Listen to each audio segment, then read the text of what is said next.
नमस्कार बच्चों, इस YouTube चैनल पर राजेश सर आपका स्वागत करते हैं। जेट एग्ज़ाम की तैयारी करने वाले बच्चों के लिए एम्ब्रियोलॉजी से संबंधित बहुत ही इंपॉर्टेंट प्रश्न हैं बच्चों। जेट एग्ज़ाम में इनमें से कई सारे प्रश्न पूछे जाएंगे। आइए देखते हैं कौन कौन से प्रश्न इंपॉर्टेंट। पहला जो प्रश्न है, मनुष्य में प्यूबर्टी होती है 16 से 18 वर्ष की आयु पर, 20 से 22 वर्ष की आयु पर, 10 से 12 वर्ष की आयु पर या 12 से 14 वर्ष की आयु पर। इसका आंसर है बच्चों 12 से 14 वर्ष की आयु पर। पहला आंसर है फर्स्ट। सेकंड क्वेश्चन है, स्तनधारियों में नर जननांगों से संबंधित ग्रंथि होती है। प्रोस्टेट ग्रंथि, मशरूम ग्रंथि, फैलिक ग्रंथि या कॉन्ग्लोमेट ग्रंथि। इसका आंसर है बच्चों फर्स्ट, प्रोस्टेट ग्रंथि। पहला आंसर है इसका। अगला प्रश्न है, स्पर्मेटोगोनिया के बीच बीच में होती हैं उपकला कोशिकाएं, लसिका स्थल, सर्टोली कोशिकाएं या केवल कोशिकाएं। तो इसका आंसर बच्चों आपके सामने थर्ड आंसर है सर्टोली कोशिकाएं। तीसरा आंसर। अगला प्रश्न है, वीर्य में क्षारकता निम्न में से किसके स्त्राव से होती है। काउपर ग्रंथि, बल्बोयूरेथ्रल ग्रंथि, बार्थोलिन ग्रंथि या 1 और 2 दोनों। इसका फर्स्ट आंसर है बच्चों काउपर ग्रंथि के कारण वीर्य में क्षारकता बनी रहती है। अगला प्रश्न है, शुक्राणु जनन के समय प्रत्येक प्राथमिक स्पर्मेटोसाइट कोशिका से 4 समान शुक्राणु बनते हैं, जबकि प्राथमिक oocyte कोशिका से क्या बनेगा, 4 समान अंडाणु बनते हैं। 1 अंडाणु बनता है, 3 समान अंडे और 1 ध्रुव कोशिका बनती है या 5 समान अंडे और 2 ध्रुव कोशिकाएं बनती हैं। तो इसका आंसर बच्चों सेकंड है, 1 अंडाणु बनता है। इनमें केवल 1 ही अंडाणु बनता है। अगला प्रश्न है, स्ट्रोमा शब्द किस पर लागू होगा। संयोजी ऊतक जिसमें अंड पुटिकाएँ धसी रहती हैं, संयोजी ऊतक जो शुक्र जनन नलिकाओं को घेरे रहती है, अंडाशय की पुटिकाएँ या अंडाशय का पत्थर। तो बच्चों इसका जो आंसर है फर्स्ट आंसर है संयोजी ऊतक जिसमें अंड पुटिकाएँ धसी रहती हैं, स्ट्रोमा कहलाता है। अगला प्रश्न है, स्तनियों में पीत पिंड जो होता है वो होता है मस्तिष्क में प्रमस्तिष्क गोलार्ध को जोड़ने के लिए, त्वचा में पीड़ा संवेदी संरचना के लिए, अंडाशय की पुटिकाएँ या हृदय में धमनी संकुचन को प्रारंभ करने के लिए। तो इसका आंसर बच्चों थर्ड होगा, अंडाशय की पुटिकाएँ। ठीक है। अगला प्रश्न है, स्तनियों में प्राथमिक रूप से अंडाशय का संबंध होता है शरीर के स्त्री विभेदन और लैंगिक व्यवहार को बढ़ावा देने से, हार्मोन के उत्पादन से, अंडाणु के उत्पादन से या उपरोक्त सभी से। उसका आंसर बच्चों उपरोक्त सभी से। अगला प्रश्न, एपिडिडाइमस बना होता है कैपट, कौड़ा या शुक्रवाहिनी का, कैपट, कॉर्पस या कौड़ा क्षेत्रों का, कैपट, कॉर्पस या शुक्रवाहिनी का, और चौथा ऑप्शन है रीटी टेस्टिस का। इसका आंसर जो है बच्चों सेकंड होगा, कैपट, कॉर्पस और कौड़ा क्षेत्रों का बना होता है एपिडिडाइमिस। अगला प्रश्न है, सहायक लिंग ग्रंथियां होती हैं। बहुत ही अच्छा प्रश्न है बच्चों ये। पेरिनियल तथा रेक्टस ग्रंथियां, काउपर्स ग्रंथियां, बर्थोलिन्स ग्रंथियां या उपरोक्त सभी। तो ये सारी की सारी जो ग्रंथियां हैं ये सहायक लिंग ग्रंथियां होती हैं बच्चों। फोर्थ आंसर है इसका। अगला प्रश्न है, स्त्री में जनन क्षमता 45 से 55 वर्ष की आयु पर समाप्त हो जाती है। जनन क्षमता की यह समाप्ति कहलाती है प्यूबर्टी, मधचक्र, मीनोपोज, गैस्टेशन। थर्ड आंसर बच्चों इसका मीनोपोज कहलाता है। ये अवस्था इनकी मीनोपोज कहलाती है। अगला प्रश्न है, अनिषेक जनन क्रिया होती है बिना निषेचन के अंडे में विदलन होना, निषेचन से पूर्व शुक्राणु मर जाता है, अंडा एक शुक्राणु द्वारा निषेचन होता है या पर निषेचन होता है। इसका आंसर जो है बच्चों फर्स्ट आंसर है, बिना निषेचन के अंडे में विदलन होना ही अनिषेक जनन कहलाता है। अगला प्रश्न है, स्पर्मियोजेनेसिस में शुक्राणु उत्पन्न होता है स्पर्मेटोगोनिया से, द्वितीयक स्पर्मेटोसाइट से, स्पर्मेटिड से या प्राथमिक स्पर्मेटोसाइट से। इसका जो आंसर है बच्चों थर्ड आंसर है स्पर्मेटिड से। अगला प्रश्न, अधिकांश स्तनधारियों में वृषण उदर से बाहर स्क्रोटल कोषों में पाए जाते हैं। यदि वृषण उदरीय हो तो शुक्राणु उत्पन्न नहीं होंगे। वृषणों के लिए उदरीय गुहा में थोड़ा सा स्थान होता है। स्क्रोटम में तापमान थोड़ा सा कम होता है जो शुक्राणु निर्माण के लिए आवश्यक है। उपरोक्त तीनों ही बातें। क्वेश्चन नंबर 14 का जो आंसर है बच्चों, थर्ड आंसर है स्क्रोटम में तापमान थोड़ा सा कम होता है जो शुक्राणु निर्माण के लिए आवश्यक होता है। अगला प्रश्न है फर्टिलाइजेंस जो हैं वे पदार्थ हैं जो निकलते हैं। फर्टिलाइजेंस की बात हो रही है बच्चों, शुक्राणु से, परिपक्व अंडाणु से, लोपिका या पोलर काय से या परिपक्व अंडाणु से। इसका जो आंसर है बच्चों वो है फोर्थ आंसर, परिपक्व अंडाणु से। फोर्थ आंसर है। अगला जो प्रश्न है बच्चों, मादा में बार्थोलिन ग्रंथि खुलती है फैलोपियन नलिकाओं में और एक स्त्राव छोड़ती है जो शुक्राणु को गतिशील बनाती है। गर्भाशय में और शिशुओं के जन्म के दौरान एक लुब्रिकेंट छोड़ती है। मूत्राशय में और मूत्र के बाहर निकलने में सहायता करती है। वेस्टिब्यूल में और योनि में एक लुब्रिकेंट छोड़ती है। इसका जो आंसर है बच्चों, फोर्थ आंसर है, वेस्टिब्यूल में पाई जाती है और योनि में एक लुब्रिकेंट छोड़ती है। अगला प्रश्न है प्रश्न नंबर 17, स्तनधारियों में नर जनन तंत्र तथा वृषण हासन के लिए कौन सा विटामिन उत्तरदायी होता है? Vitamin A, vitamin B, vitamin K या विटामिन ई? तो उसका जो आंसर है बच्चों, फोर्थ आंसर है विटामिन ई। अगला प्रश्न, सहायक लैंगिक अंगों का कार्य है जनन कोशिकाओं का निर्माण, जनन कोशिकाओं का पोषण, जनन कोशिकाओं का स्थानांतरण या जनन कोशिकाओं का पोषण और स्थानांतरण और मैथुन, तीनों चीज़ें।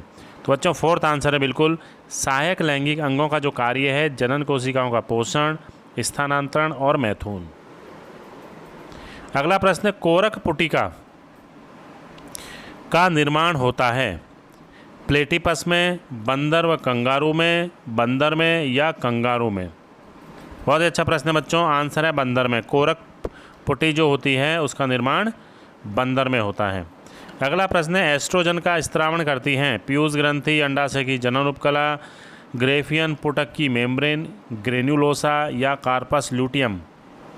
इसका जो आंसर है बच्चों, थर्ड आंसर है, ग्रेफियन पुटक की मेम्ब्रेन ग्रेन्युलोसा से एस्ट्रोजन का स्त्रावण होता है। अगला जो प्रश्न है बच्चों, प्रोजेस्टेरॉन स्तर घटता है रज निवृत्ति में, दुग्ध स्त्रावण में, रज चक्र में, गर्भावधि में? इसका जो आंसर है बच्चों, थर्ड आंसर है, रज चक्र में। अगला प्रश्न, सत्य कथन है पीसीकल्चर कहलाता है मछली पालन, एपीकल्चर कहलाता है मधुमक्खी पालन, सेरीकल्चर कहलाता है रेशम कीट पालन और उपरोक्त सभी सही, बिल्कुल सारे के सारे ऑप्शन सही हैं बच्चों इसमें। अगला प्रश्न है, मछलियाँ किस वर्ग की सदस्य हैं? पिसीज, एवीज, मेमेलिया या रेप्टिलिया? तो इसका आंसर बच्चों फर्स्ट है पिसीज। मछलियाँ जो हैं वो पिसीज वर्ग की सदस्य हैं। अगला प्रश्न, राष्ट्रीय मत्स्य बीज उत्पादन फार्म कहाँ है?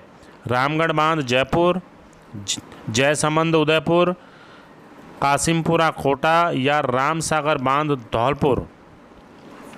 इसका जो आंसर है बच्चों, थर्ड आंसर है, कासिमपुरा कोटा में राष्ट्रीय मत्स्य बीज उत्पादन फार्म स्थित है। अगला प्रश्न है, लाख है। लाख क्या है? एक मादा शरीर का स्त्रावण, उत्सर्जी पदार्थ, नर शरीर का स्त्रावण या अतिरिक्त भोजन? तो इसका फर्स्ट आंसर बच्चों, मादा शरीर का स्त्रावण होता है लाख। अगला प्रश्न है, बॉम्बेक्स मोराई का लार्वा है कैटरपिलर है, ट्रोकोफोर होता है, निम्फ होता है या कोकून होता है? इसका जो आंसर है बच्चों, फर्स्ट आंसर है कैटरपिलर। बॉम्बेक्स मोराई का लार्वा कैटरपिलर होता है। अगला जो प्रश्न है, वर्कर बी है जननक्षम मादा, बंदी मादा, बंदी नर या जननक्षम नर? वर्कर बी जो होती है, ठीक है बच्चों, इसका आंसर सेकंड है, बंदी मादा। वर्कर बी जो होती है बंदी मादा होती है। रानीखेत बीमारी होती है मधुमक्खी में, मुर्गी में, मछली में या रेशम कीट में? मुर्गियों में। बहुत अच्छा प्रश्न है, बहुत इजी प्रश्न। गर्भाशय से शिशु का जन्म कहलाता है अंडोत्सर्ग, अंड निक्षेपण, प्रसव काल या प्रसव। अच्छा प्रश्न बच्चों, केवल 4th आंसर है प्रसव कहलाता है।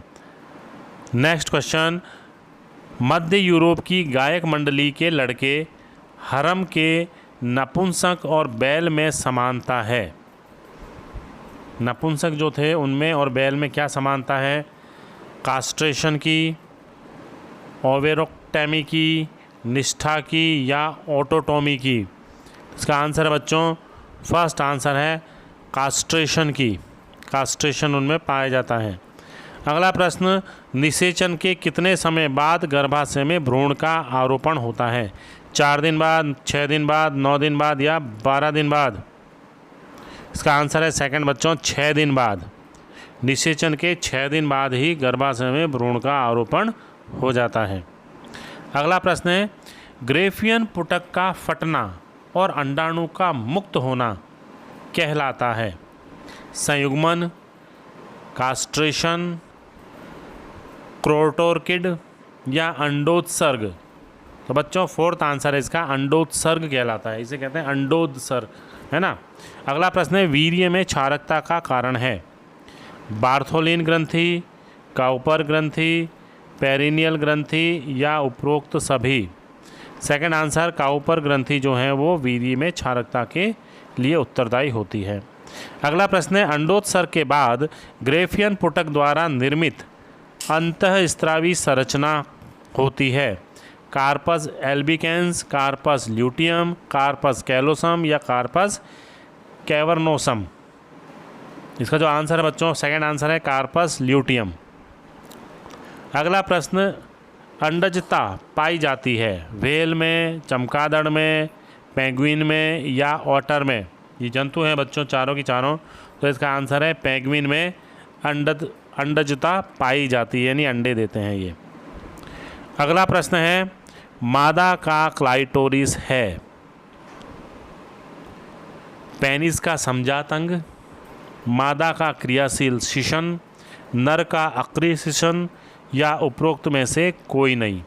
तो इसका आंसर जो है बच्चों, फर्स्ट है पेनिस का समजात होता है। अगला प्रश्न है, एस्ट्रोजन का स्त्रावण करती है? Corpus luteum, corpus albicans, theca externa या थीका इंटरना? 37 का जो आंसर है बच्चों, 4th आंसर है थीका इंटरना। एम्ब्रियोलॉजी के प्रश्न है बच्चों ये। अगला प्रश्न है, जीवन ऋतु में सही क्रम है? 1n जो होता है समसूत्री विभाजन से 2n में चेंज हो जाते हैं और निषेचन के बाद युग्मन होने पर 2n बनता है वापस। सेकंड ऑप्शन है कि 2n जो होता है वो अर्धसूत्री विभाजन द्वारा 1n में बदल जाते हैं और 1n निषेचन द्वारा वापस युग्मनज में 2n में बदल जाता है। थर्ड आंसर है 2n अर्धसूत्री विभाजन द्वारा 1n में, निषेचन द्वारा युग्मनज बनने पर 1n में ही रहता है। फोर्थ है 2n अर्धसूत्री विभाजन द्वारा 2n में ही रहता है और निषेचन से 4n बन जाता है।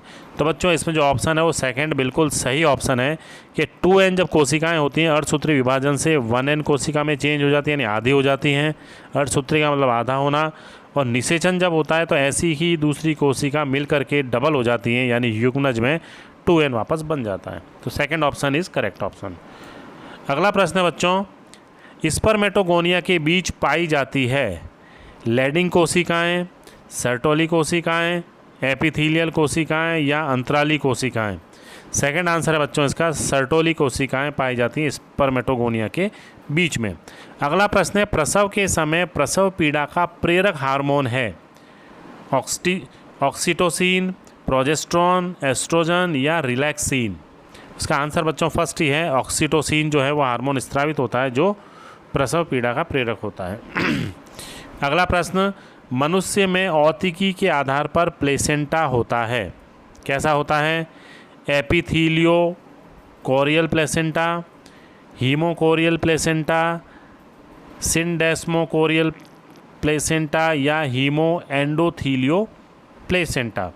इसका जो आंसर है बच्चों सेकंड आंसर है हीमोकोरियल प्लेसेंटा। अगला प्रश्न है, स्तनधारियों में निषेचन स्थल है? योनि, फैलोपियन नलिका, गर्भाशय या वेस्टिब्यूल?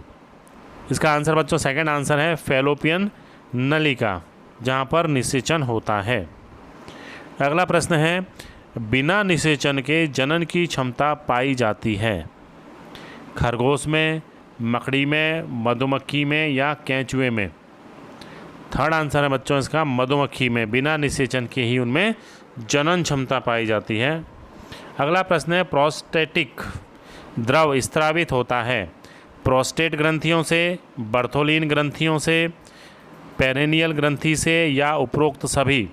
जिसका आंसर बच्चों फर्स्ट आंसर है, प्रोस्टेट ग्रंथियों से प्रोस्टेटिक द्रव स्त्रावित होता है।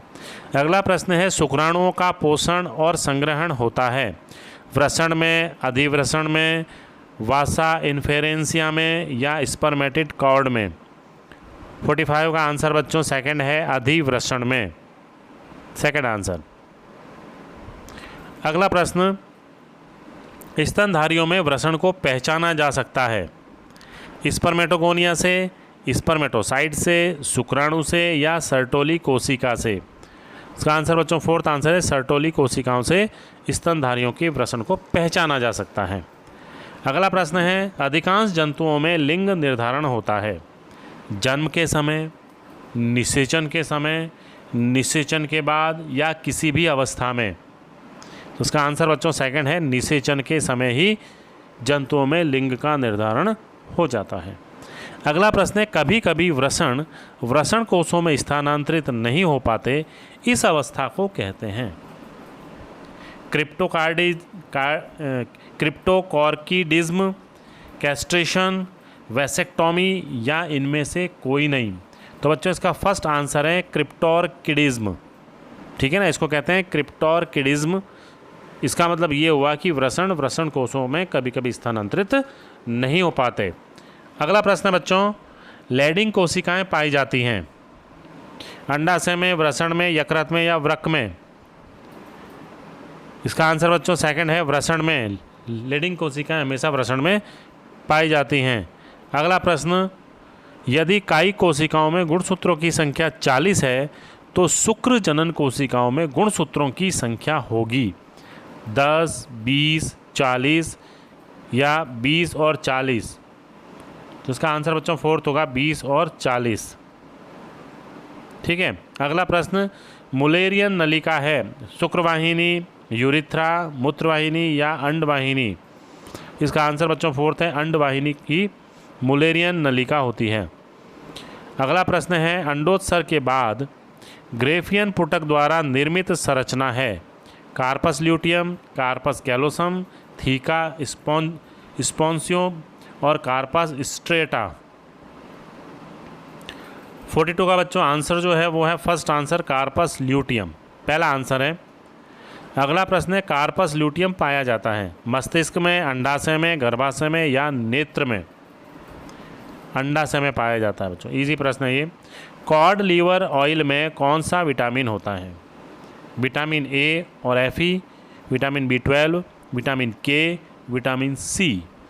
पहला आंसर है बच्चों विटामिन ए और आयरन जो होता है अधिक मात्रा में होता है कॉड लीवर ऑयल में। अगला प्रश्न है, सबसे बड़ी भारतीय मछली है रोहू, कतला, कलबासु या मृगाल? इसका आंसर बच्चों सेकंड है, कतला। सबसे बड़ी भारतीय मछली कतला होती है। अगला प्रश्न, लेबियो रोहिता का औसत वजन किलोग्राम में कितना होता है? 10, 8, 12 या 5? बच्चों इसका जो वजन होता है वो 10 किलो होता है, 10 kg। सबसे अच्छा एक्वेरियम स्थित है तारापुर मुंबई में, विशाखापट्टनम में, चेन्नई में या कोलकाता में? बिल्कुल बच्चों, तारापुर मुंबई में सबसे अच्छा एक्वेरियम स्थित है। अगला प्रश्न है, कौन सा पादप का स्त्रावण है? लाख, रेशम, गोंद या मधु? यानी पादप का स्त्रावण कौन सा है इसमें, ये पूछा गया है बच्चों आपसे। तो इसका आंसर है थर्ड, गोंद। जबकि लाख, रेशम, मधु ये सब क्या है? जंतु के स्त्रावण है। अगला प्रश्न, NDRI है national dairy research institute, national dental research institute, national development and research institute? उपरोक्त में से कोई नहीं। फर्स्ट आंसर है बच्चों इसका नेशनल डेयरी रिसर्च इंस्टीट्यूट कहलाती है NDRI। अगला जो प्रश्न है बच्चों, मधुमक्खी का वैज्ञानिक नाम है एपिस डॉर्सेटा, एपिस इंडिका, ड्रोसोफिला या 1 और 2 दोनों? इसका जो आंसर है बच्चों, फोर्थ आंसर है दोनों ही हैं। एपिस डॉर्सेटा और एपिस इंडिका ये 2 प्रजातियां हैं, लेकिन मधुमक्खी के दोनों ही नाम हैं। तो बच्चों ये कुछ इंपॉर्टेंट प्रश्न थे आपके लिए जो एग्ज़ाम की दृष्टि से इसमें पूछे जा सकते हैं। अगर आपको ये वीडियो पसंद आता है तो आप इसको सब्सक्राइब कीजिए और मेरे कमेंट बॉक्स में कमेंट ज़रूर कीजिए। ऐसे ही इंपॉर्टेंट क्वेश्चन लेकर मैं फिर से हाजिर होऊंगा ज़रूर आपके सामने, तो वीडियो देखना ना भूलें। धन्यवाद।